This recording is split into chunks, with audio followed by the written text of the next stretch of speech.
नमस्कार दोस्तों, analysis of market by CMA में आपका स्वागत करता हूँ। इस वीडियो में हम विप्रो के बायबैक के पूरे मामले को समझेंगे और अपनी स्ट्रैटेजी भी बताएंगे। चलिए तो शुरुआत करते हैं। रिसेंटली विप्रो ने अपने क्वार्टरली रिजल्ट्स यहाँ पे डिक्लेयर कर दिए हैं और 250 रुपीज़ का बायबैक प्राइस रखा गया है। रिकॉर्ड डेट अभी तक अनाउंस नहीं की गई है, लेकिन कंपनी की तरफ से रिकॉर्ड डेट मई के पहले हफ्ते में अनाउंस की जा सकती है। इसकी बहुत बड़ी प्रोबेबिलिटी है और जैसे ही रिकॉर्ड डेट अनाउंस होती है वहाँ से 3 से 4 हफ्ते लगते हैं बायबैक के पूरे प्रोसेस ख़त्म होने को। चलिए अब देखते हैं बायबैक टोटल कितना है। यहाँ पे जैसे हम देख सकते हैं बायबैक ये 15,000 करोड़ का है। इसके पहले इन्फोसिस का बायबैक हुआ था 18,000 करोड़ का, लेकिन इन्फोसिस से बड़ी कंपनी है, तकरीबन 4 गुना कंपनी है एज़ कम्पेयर टू विप्रो। सो विप्रो के हिसाब से काफ़ी बड़ा बायबैक है। टोटल 5.7% यहाँ पे रहने वाला है कंपनी का टोटल इक्विटी शेयर का है बायबैक। चलिए अब स्ट्रैटेजी समझते हैं बायबैक की। चलिए समझिए, हम रिटेल कैटेगरी में लगाने वाले और रिटेल कैटेगरी में सबसे ज़्यादा चांस होते हैं बायबैक शेयर के। रिटेल कैटेगरी में कहाँ तक माना जाएगा? अप टू 2 लाख आप रिटेल कैटेगरी में लगा सकते हो। 2 लाख से ऊपर लगा दिया आपने तो आप हाई HNI और स्मॉल HNI और बिग HNI में आ जाएंगे। तो 2 लाख से अंदर ही हमको लगाना है। देखिए, मैं यही आपको करूँगा सबसे पहले कि 20,000 आपके पास मिनिमम कैपिटल हो तो ही बायबैक के लिए जाइए, नहीं तो इतना बड़ा कुछ मुनाफा होता नहीं है। 20,000 कम से कम आपके पास चाहिए और मैक्सिमम आप एक अकाउंट में 2 लाख तक लगा सकते हैं रिटेल के अंदर। चलिए समझते हैं अब।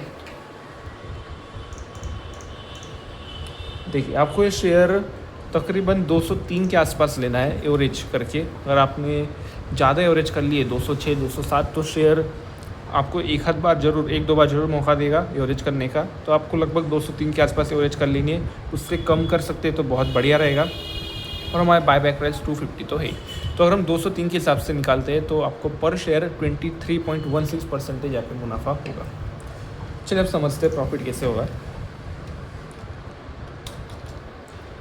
समझिए आपके पास कैपिटल है 1 लाख, तो आपको सिंपल 1 लाख लेना है मुनाफा कैलकुलेट करने के लिए। 1 लाख के आपको शेयर ले लेने हैं। तो 1 लाख इंटू एक्सेप्टेंस रेशो। देखिए, जहाँ तक मैंने समझा है बायबैक को और देखे बायबैक, इसका 40% मिनिमम यहाँ पे एक्सेप्टेंस रेशो रहने वाला है। अगर बेहतर होता है तो 50 तक जा सकता है। इन्फोसिस का हमने देखा था अप टू 61% एक्सेप्टेंस रेशो रहा था। तो हम उम्मीद कर सकते हैं कि 50 तक जा सकता है, लेकिन मिनिमम 40 तो रहेगा ही। तो आपको 1 लाख ले लेना है। इसको आपने ये किया, यानी कि आपके 40,000 के शेयर कंपनी ले लेगी। इंटू आपको सिंपली कर देना है ये हमारा परसेंटेज 23.16%। तो आपको यहाँ पे आ जाएगा 9,264। 1 लाख रुपए लगाने में आपको 9,264 का मुनाफा होगा। और अगर एक्सेप्टेंस रेशो ज़्यादा निकल के आता है तो यहाँ पे आपका मुनाफा ही बढ़ सकता है 11,580। ठीक है। आप जितना कैपिटल लगाए, सिंपल फॉर्मूला लगाना है आपको। आप समझे यहाँ पे पूरे 2 लाख लगा रहे हैं,